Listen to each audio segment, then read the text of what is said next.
그래서 거기 보시면 초월 위기라는 게 있죠. 위기.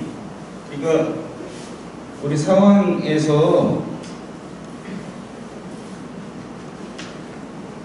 우리의 삶은 이 상황에서 큰 상황, A 상황에서 B 상황으로 이렇게 왔다 갔다 하는 삶입니다. 우리는 지금 무슨 상황이에요, 여러분들?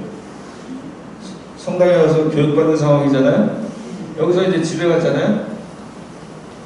집에 가서 이제 저녁 못 드신 분들은 저녁 드시든가 뭐 또 피겨 스케이팅 한번 더 보시든가.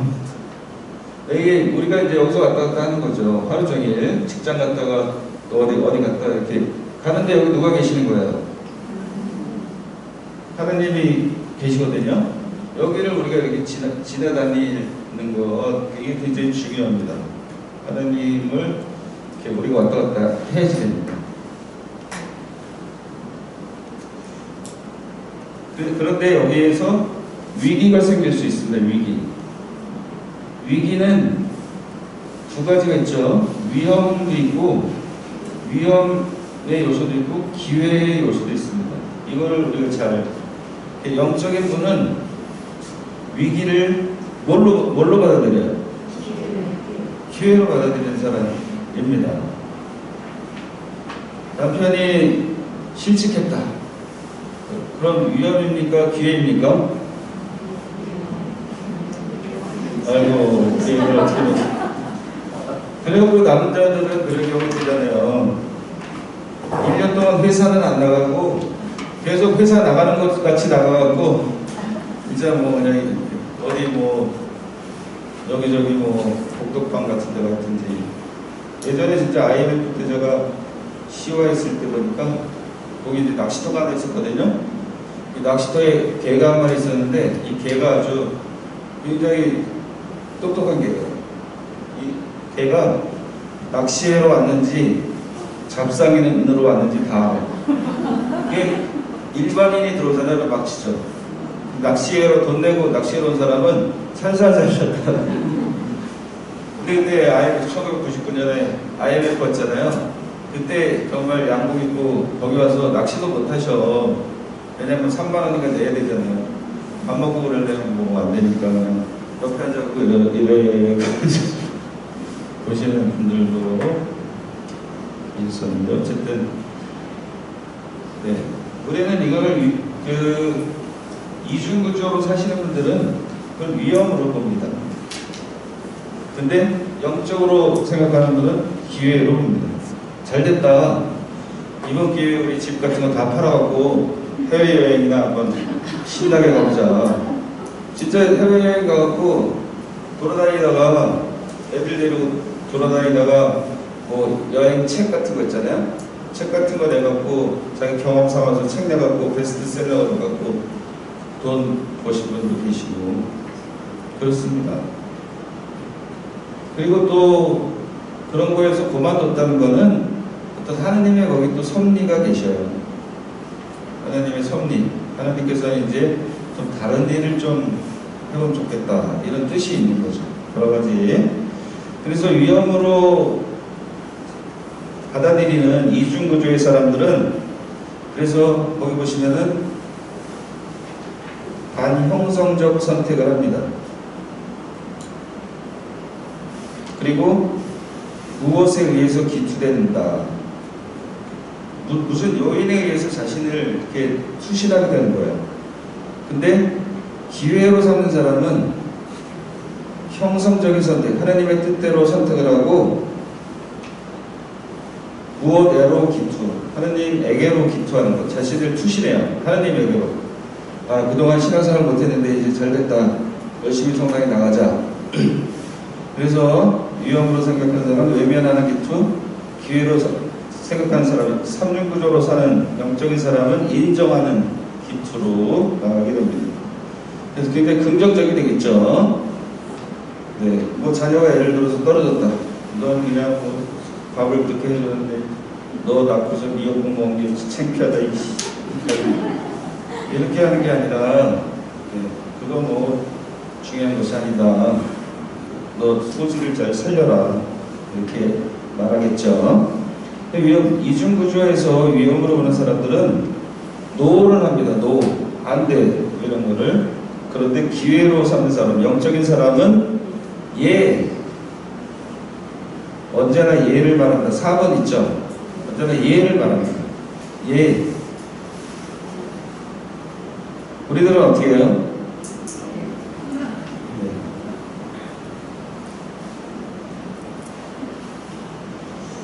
네, 그리고 거기 영적 예비 단계에 영적 수련에 보시면 그 영적인 예비 단계가 있습니다. 처음에는 좀 머물러야 되고 경외해야 되고 주의를 기울여야 돼요. 네, 무슨 일이 있을 때 조금 머무를 수가 있어요. 그래서 성모님께서 그 아기 낳을 것이다 했을 때 곰곰이 생각했다 이런 표현 있잖아요. 이게 머무는 자세입니다. 차 타고 가다가 어떻게 해서 옆을 찍 박았어. 그래갖고 어떻게 해요? 겁이 나니까 어떻게 할지 모르니까 남편한테 전화를 먼저 하잖아요. 우리는 남편한테 전화했더니 너 왜 차끌고 나가갖고 그냥 응? 그렇지 않아도 지금 사고 나서 부들부들 떨고 있는데 거기다가 또 당장 집에 돌아다니냐고 또 한마디 하면 마음이 벌렁벌렁 하잖아요. 그런 것이 아니라 좀 지혜롭게 머물면서 상황을 이렇게 보셔야 돼요. 그래서 이거는 저기 보험회사 불러서 잘하고 사람 다치지 않은 것만 감사하다. 이렇게 우리가 일을 처리해야 되겠죠. 예,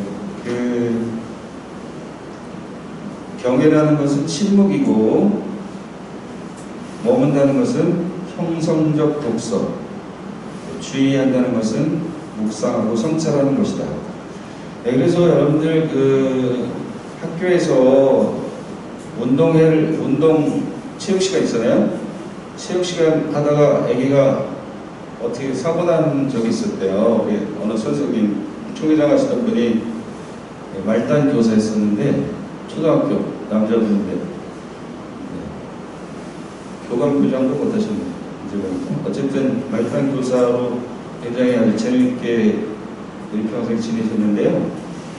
그때 사고가 났었대요.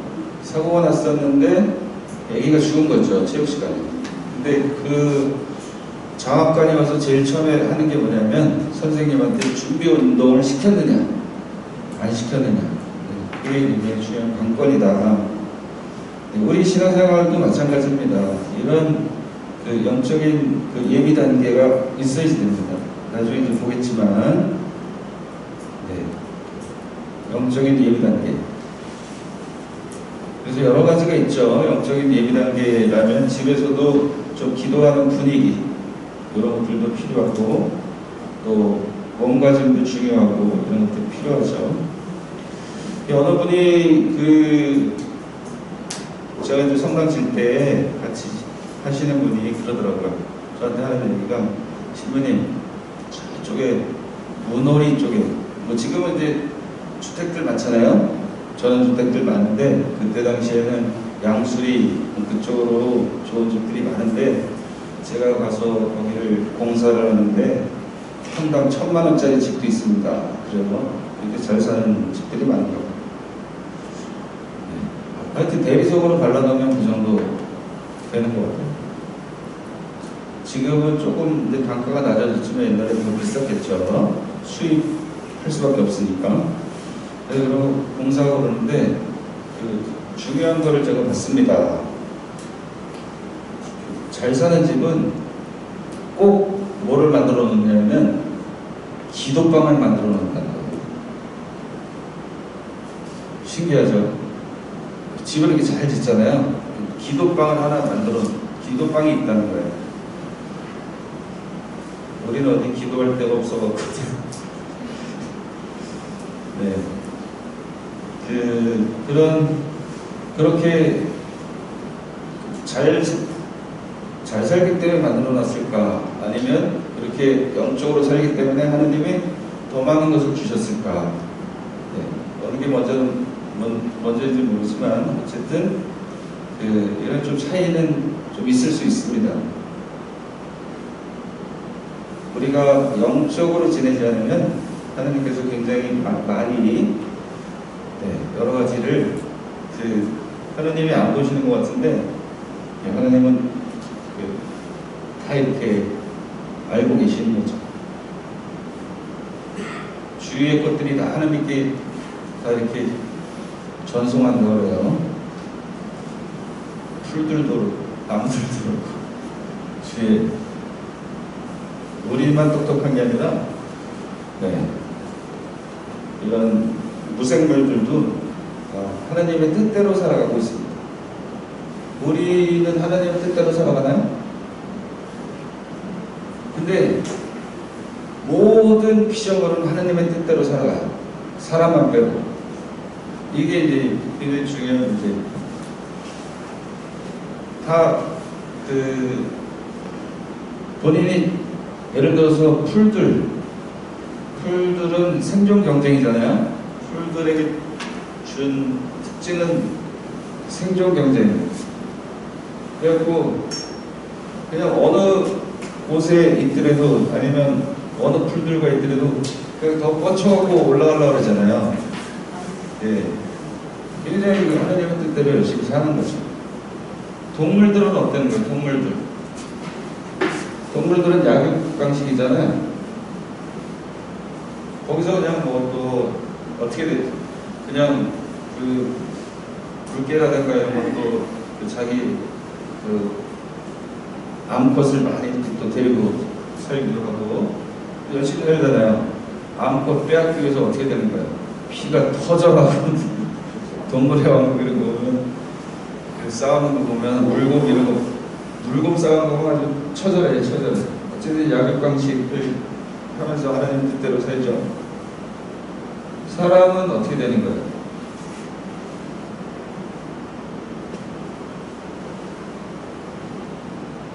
사람은 널리 이롭게 하라고 했잖아요. 우리는 홍익 인간 그렇게 하라고 사람을 만들어 놨는데 사람이 동물식으로 살아가요. 약육강식으로 살아가요. 그러니까 부전유제, 유전무제 뭐 이런 거 있잖아요. 서로 생존 경쟁으로 살아가고 그냥 좀 서로 돕고 이렇게 살아가야 되는데 더 뺏으려고 하고 남 잘 되면 어떻게 되는 거예요? 사촌이 땅 사면 배 아프고 그런 것들이 어떻게 보면 하나님의 뜻에 따라서 살지 않는 거죠. 이런 광물들도 무생물들도 최대한 뽐내려고 노력을 하는 거죠. 그리고 끝이 나면 썩어서 이제 썩게 마련이죠. 사람은 그냥 안 죽으려고 그냥 열심히 노력을 하죠. 그래서 하나님의 뜻대로 살아가려면 이렇게 우리를 만드신 토대대로 육신, 정신, 영으로 살아가야 되고 예수님께서는 이렇게 해서 좋은 성향으로 살아가시고 또 우리에게 모범을 보여주셨습니다. 이런 부분을 우리가 잘 이렇게 좀 묵상하고 기본적으로 우리가 잘 살아가야 됩니다. 그래서 이렇게 예수님처럼 살아가면 뭐가 생기냐면 경탄이 막 일어납니다. 경탄. 막 기쁩니다. 우리가 뭐 일출 뜨는 것만 보러 가야지 기쁜 게 아니라 높은 뭐 멋있는 에베레스트나 이런 만 봐야지 기쁜 게 아니라 그냥 기뻐요. 그러니까 언제나 기뻐하십시오. 이런 부분이 예수님께로 들어가면 기쁨이 막 생깁니다. 경탄이 막 생겨요. 경탄. 오 아네스. 사람을 보고도 유일무이한 사람을 보고도 막 경탄이 생겨야 되겠죠. 그럼 어떻게 되는 거예요? 사람을 존중하게 되고 그런 거잖아요. 우리가 사람을 보고도 막 경탄이 생기고 막 오가 우리는 입에 붙어 있어야 된다. 오 한번 해보세요. 오. 이 오라는 거가 이 오가 영어에서도 경외예요, 경외. 오라는 말이 영어에서도 경외를 오라고 그럽니다. 예, 경외한다. 그러니까 경탄한다 이런 얘기 있죠. 이게 경탄이 막 생깁니다. 이렇게 이런 삶을 살게 되면. 그러면 하나님과 나와 이제 여기 뭐라고 써 있어요? 공명이라고 써 있죠. 공명. 이거를 이제 영적인 카톨릭적인 용어는 일치라고도 할 수 있는데, 공명, 하모니라고도 할 수 있고, 우리 조금 하나님과 이렇게 버무려져 있는 상태, 기쁨의 상태가 되는 것이죠. 공명이 일어난다. 소리가 이렇게 울리는 걸 공명이라고 그러죠. 공명. 그래서 영적인 단계로 보면 영성신학에서는 정화, 조명, 일치 이렇게 3단계로 구분을 하거든요. 근데 일치라는 그런 종교적인 용어보다 공명이라는 용어는 굉장히 좀 포괄적인 개념이 있습니다. 일치한다 그러면 일치가 뭔가, 하나님과 일치한다. 굉장히 하나님하고 함께 있는 것, 이런 것들이 일치라고 할 수 있는데, 이 부분을 우리가 좀 실제적으로 잘 생각을 해야 됩니다.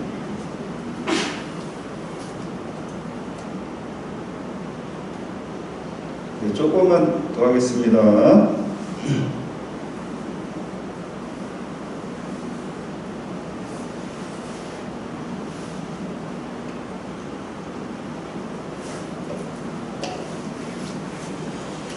그래서 여기 삼위일체 하나님과 우리가 이제 계속 주고받고 하는 관계가 돼야 되는데, 이게 육신과 정신이 하는 게 아니라는 거예요.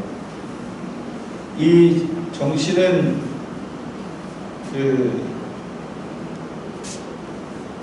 교류라고 했죠, 교류. 정신의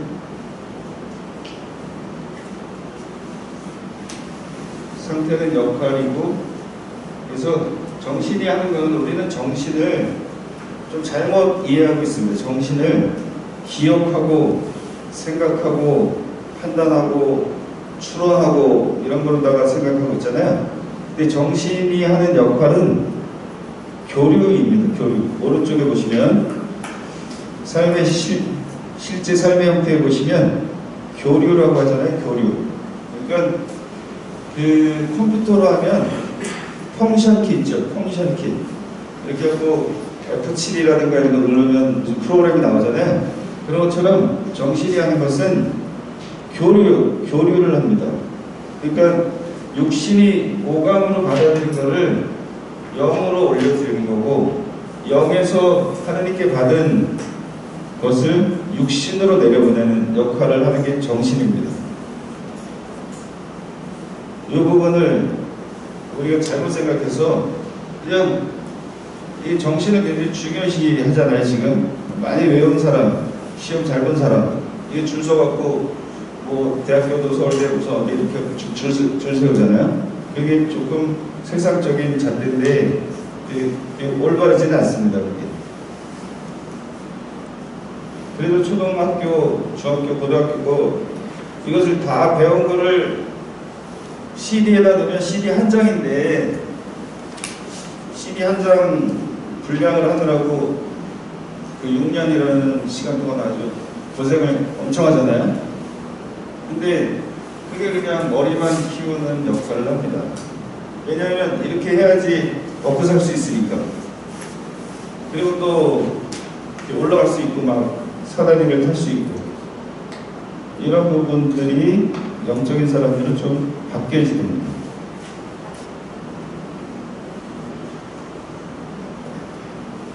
그래서 여기에 너무 머물러면 안 되겠고, 이중구조로 머물러면 안 되겠고, 영의 차원까지 올라가야 되는데, 여기에 삼위일체 하느님이 있잖아요. 여기서 성령과 이 영이 계속 교감을 가지셔야 됩니다. 이게 신앙생활에 있어서 굉장히 중요합니다. 우리 인간의 영입니다. 이건 휴먼 스피릿이라고 그러죠. 이건 홀리 스피릿. 그래서 하느님과 만나는 것은 바로 여기서 만납니다. 이 부분이 우리가 망가져 있다는 거예요. 우리가 대부분. 그러면 여기서 영이 어떻게 활동하냐면 갈망을 드리면 하나님께서 영감을 주신다는 거예요. 갈망을 드리는 삶. 그러면 하나님이 우리한테 지혜를 주시요. 지혜. 그래서 요거를 아신 분이 누구냐면 15세기에 그 전에도 잘 몰랐고 15세기에 오면서 무지의 구름이라는 게 있습니다. 우리가 구름상 밑에 있으니까 잘 기억하실 것 같은데 무지의 구름. 이거는 무명의 저자라고 그렇게 그걸 발견하신 분이 사실은 이렇게 자신의 이름을 안 써놓은 거죠. 이 세상의 모든 것은 하나님이 다 만들어 놓으셨고 그걸 이제 발견해 나가는 과정에 있는 거죠. 음악도 발견한 거고 미술도 그렇고 모든 게 이제 하나님이 만들어 놓은 세상 안에서 그걸 발견해 나가는 과정이죠. 어쨌든 이분이 이런 영적 작용에 대해서 깨달아서 육신이 망가지면 병원 가죠. 정신이 망가지면 정신과 가서 치료하죠. 영이 망가지면 하나님께로 가야 됩니다. 그래서 이 가는 길을 이렇게 알려주시는 거죠. 영을 치유해야 된다. 근데 이 무지의 구름은 갈망은 망각의 구름이라고 합니다. 영감은 무지의 구름. 이렇게 두 개가 있다는 거예요. 그러니까 망각의 구름은 뭐냐면 잘 모르겠다. 그냥 하나님께 다 맡겨드립니다. 다 내려놓는 거다. 내려놔야 됩니다. 그러니까 어떤 그 딸이 엄마한테 굉장히 엄마를 싫어하는 거예요. 엄마를 왜 저럴까? 엄마는 날 이해를 못해. 그러고 이제 뭐 초년 때부터 계속 싫어하다가 나중에 결혼해갖고 아기를 낳고 보니까 엄마의 마음을 이제 알겠는 거야. 그러면 미리 내가 내려놓고 살았으면 20년 정도를 편안하게 살 수 있는데 그걸 내려놓지 않고 자기가 생각한 대로, 자기가 판단한 대로, 자기 경험대로 하고 있기 때문에 20년을 힘들게 살아갔다는 거예요. 그것이 이제 망각의 구름입니다. 그냥 주님께 맡기는 거죠. 뭐 사제들의 삶도 마찬가지죠. 사제들의 삶도 더 좋은 자리가 있고 더 안 좋은 자리가 있고 뭐 그럴 거 아니에요. 그냥 맡겨놓고 살면 있는 데가 최고다라고 생각하고 살면 하나님께서 필요한 또 지혜를 주시고 또 그 길을 또 주시는 거죠. 그러면 이렇게 하나님께 다 맡겨드리면은 망각의 구름에 다 집어넣으면 하나님께서 이제 때가 될 때 우리가 알아들을 만할 때 벌써 알려주시는 것입니다. 이게 그 영의 역할을 치유하는 길이다. 그리고 이게 계속해서 갈망을 계속 드리고 갈망을 드리는 게 하나님께 다 맡기는 것입니다. 그 다음에 영감을 받는 거죠. 근데 우리는 어떻게 하느냐? 대학교 붙게 해주십시오, 붙게 해주십시오, 붙게 해주십시오, 붙게 해주십시오. 계속 이렇게 하고 있는 거잖아요. 그런 부분들이 차이가 있습니다. 네, 이렇게 그 영이 계속 성장할 수 있도록 해야 된다는 거, 그것을 생각해야 되고요. 이제 앞으로 할 거는 이 감사의 힘인데, 이것 좀 나눠주시면 오늘 오신 분들은 제가 선물로 드리겠습니다. 다음 외우시는 분들은 판매하고 중간에 그분은 이렇게 말씀하십니다. 인생은 해결해야 할 문제로 가득 차 있는 어떤 것이 아니다. 우리가 직접 살아가야 할 하나의 신비입니다.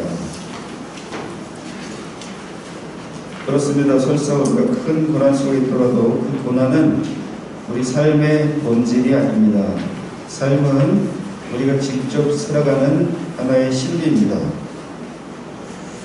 고난이 있더라도 고난이 본질이 아니라는 것, 삶은 우리가 직접 살아가야 하는 하나의 신비입니다. 그 신비를 풀 수 있는 열쇠가 있는데 그 열쇠로 감사를 제시하고 있습니다. 감사하게 사는 원동력을 확보하는 것이 바로 믿음의 도약.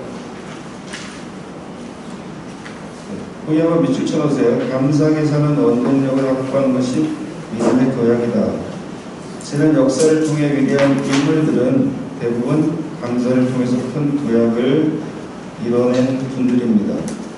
역사를 통해서 위대한 인물들의 삶의 대부분은 감사하는 삶을 살았다는 것입니다. 실제로 지금도 감사하는 삶을 사는 사람들은 성공의 길로 가는 사람들이 굉장히 많습니다.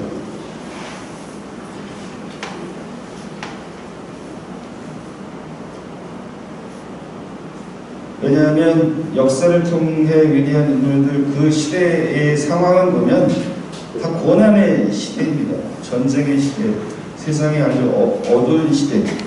지금도 어둡지만 예전엔 더 어두운 시대가 많았죠. 어쨌든 전쟁이 끊이질 않았으니까요.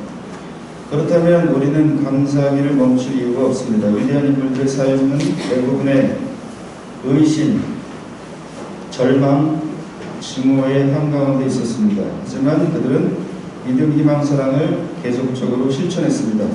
그들이 이렇게 믿음과 희망, 사랑을 실천할 수 있었던 배경에는 감사가 있습니다. 믿음과 희망과 사랑을 실천했기에 감사할 수 있었습니다. 예, 하나님의 은총이죠. 감사를 통해 그들은 사랑의 힘을 회복했습니다. 감사를 통해 고난을 이겨냈습니다.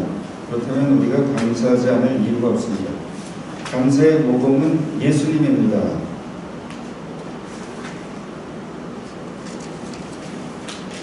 네, 한 장 넘기셔서 13쪽 한번 보시겠습니다.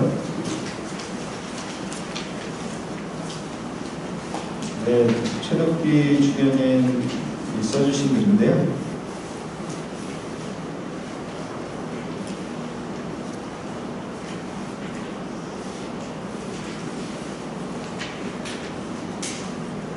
네, 12쪽의 맨 아래줄.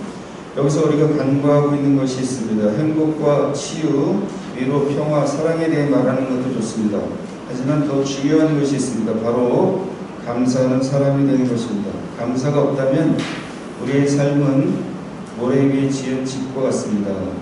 우리는 무엇보다도 먼저 진심으로 감사하는 사람이라야 하고 그 감사라는 반석 위에서만 행복, 사랑, 위로, 치유의 집이 지어질 수 있기 때문입니다.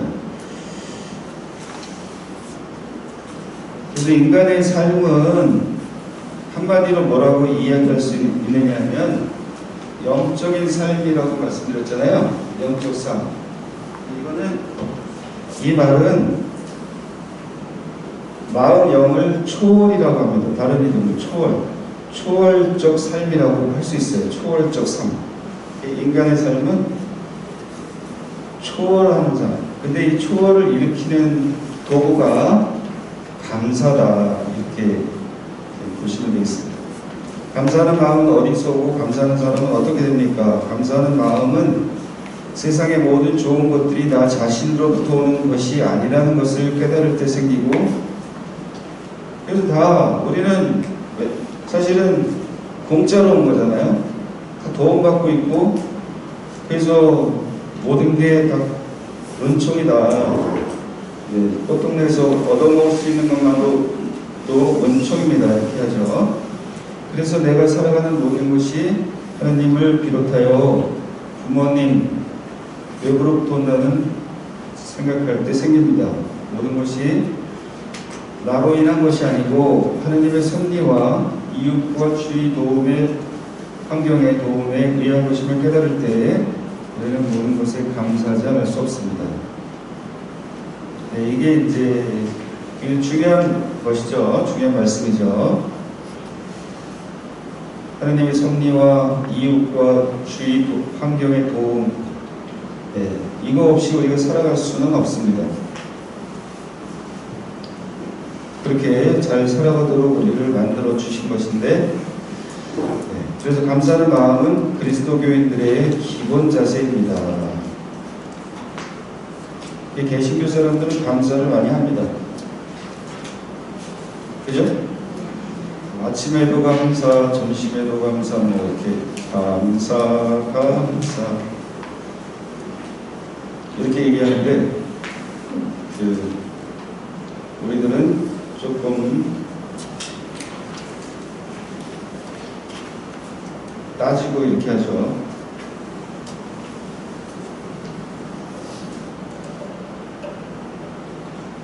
네, 감사하기 18쪽 잠깐만 보시고 이제 마무리하겠습니다. 우리는 살아가면서 삶의 위기 상황을 만난다. 그럴 때 사람들은 자신과 주변 환경 사이에서 스스로 느끼는 긴장과 중압감을 극복해내기 위한 어떤 가능한 방법이 있는지 궁금해한다. 그들은 어떻게 하면 삶에서 기쁨과 평온을 되찾을 수 있을까? 위기가 왔을 때, 그렇죠? 오늘날 우리의 삶과 세계 안에서 가장 중요한 의미를 지니고 있는 것은 감사다. 그렇다. 감사의 힘은 우리가 일상적인 사건, 좋은 일, 나쁜 일, 별 볼 일 없는 일들을 새로운 방식으로 보도록 해준다. 감사가 들었을 때 영적으로 볼 수 있는 그런 눈을 우리에게 제시해 준다는 것입니다. 그래서 이 감사는 굉장히 중요합니다, 여러분들. 믿음, 희망, 사랑 있죠? 믿음, 희망, 사랑의 그걸 삼덕성이라고 그러죠? 신덕, 망덕, 기도문의 가장 아름다운 기도라고 저는 생각을 하거든요. 삼덕성 여러분들 아시잖아요. 믿음이 덕이 되려면 한 번 믿어갖고 되는 게 아니라 굉장히 또 믿고 모든 것을 믿어야지 신덕이라고 합니다. 믿음의 덕이 있다고 하는 것은. 또 누구도 다 믿어줘야 돼요. 남편도 믿어주고 자녀도 믿어주고 할 수 있을 거야. 다 믿어주는 것. 이렇게 그 다음에 희망하는 것도 마찬가지입니다. 아무것도 없더라도 우리는 괜찮아, 잘 살 수 있을 거야. 이런 것들. 그냥 부수적인 건 학교에 취직했다, 이런 것만 해갖고 희망이 있는 게 아니라 그냥 모든 것에 희망을 갖고 있는 것이죠. 그리고 죽음 이후에도 우리가 하늘나라로 간다는 희망. 사랑의 덕도 마찬가지죠. 내 덕도. 근데 이 덕의 기초가 되는 덕이 있습니다. 그게 무슨 덕이에요? 겸덕입니다. 겸덕. 겸손의 덕. 겸손의 덕이 있을 때 뭐든지 감사할 수 있잖아요. 감사할 때 이제 하나님께서는 우리에게 더 큰 믿음, 희망, 사랑을 우리에게 주신다는 것.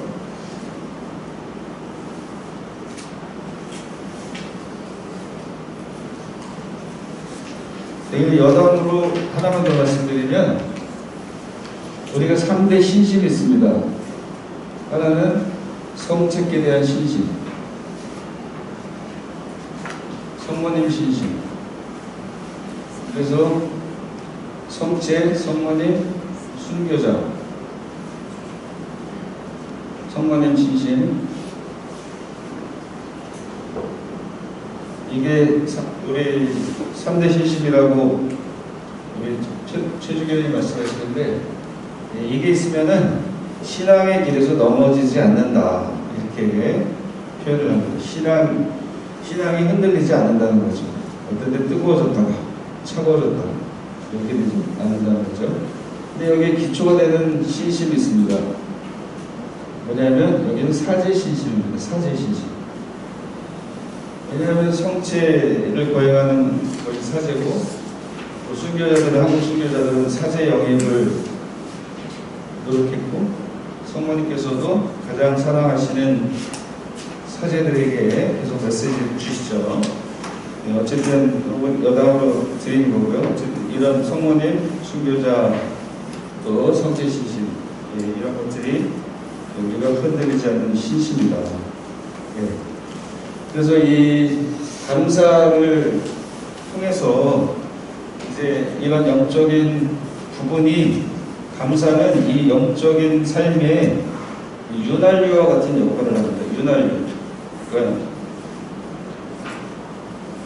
영적 생활의 기초가 되고 잘 돌아갈 수 있게 해주는 부분이 감사함이고, 감사를 하면서 살 때 하나님께서는 여기에 많은 은혜를 주신다는 것, 여기에 보면 이제 그런 내용으로 쭉 되어 있고요. 다음 주부터 이렇게 보도록 하겠습니다. 다음 주는 좀 강의가 시작됐는데요. 다음 주는 토요일날 좀, 한 주간 토요일날 좀 하려고 하는데, 토요일날 저녁 때 되시겠어요? 네. 다음 주는 토요일날 좀 시간을 내주시면 감사하겠습니다. 좀 휴가를 다음 주에 좀 잡혀 있었고요. 토요일날 8시 토요일날요. 괜찮겠습니까? 네. 네. 언제나 예를 말하시는 거죠. 네, 토요일날 주말에 하시고요. 일요일날 세계교회사 하시고요. 사실 성서부터 해야 되는데, 이번에 이제 좀 전체적인 영성이 힘을 얻기 위해서 우리가 일단 감사의 삶으로 먼저 돌아가야 된다. 감사의 삶으로. 네. 오늘 집에 가셔서 어떻게 해요? 자녀들이나 누가 계시면 자녀들도 내 자녀로 태어나서 고맙죠? 네, 그런 것들, 이웃들도, 우리 또 옆에 계신 분들, 여기 와서 같이 신앙생활 하시는 분들도 이제 감사해야 될 분들이고요. 네, 또 토요일날 또 레저 마리의 사람들은 또 뵙도록 하겠습니다. 영광 성호 마치겠습니다. 성부와 성자와 성령의 이름으로 아멘. 영광이 성부와 성자와 성령께 성부와 같이 이제와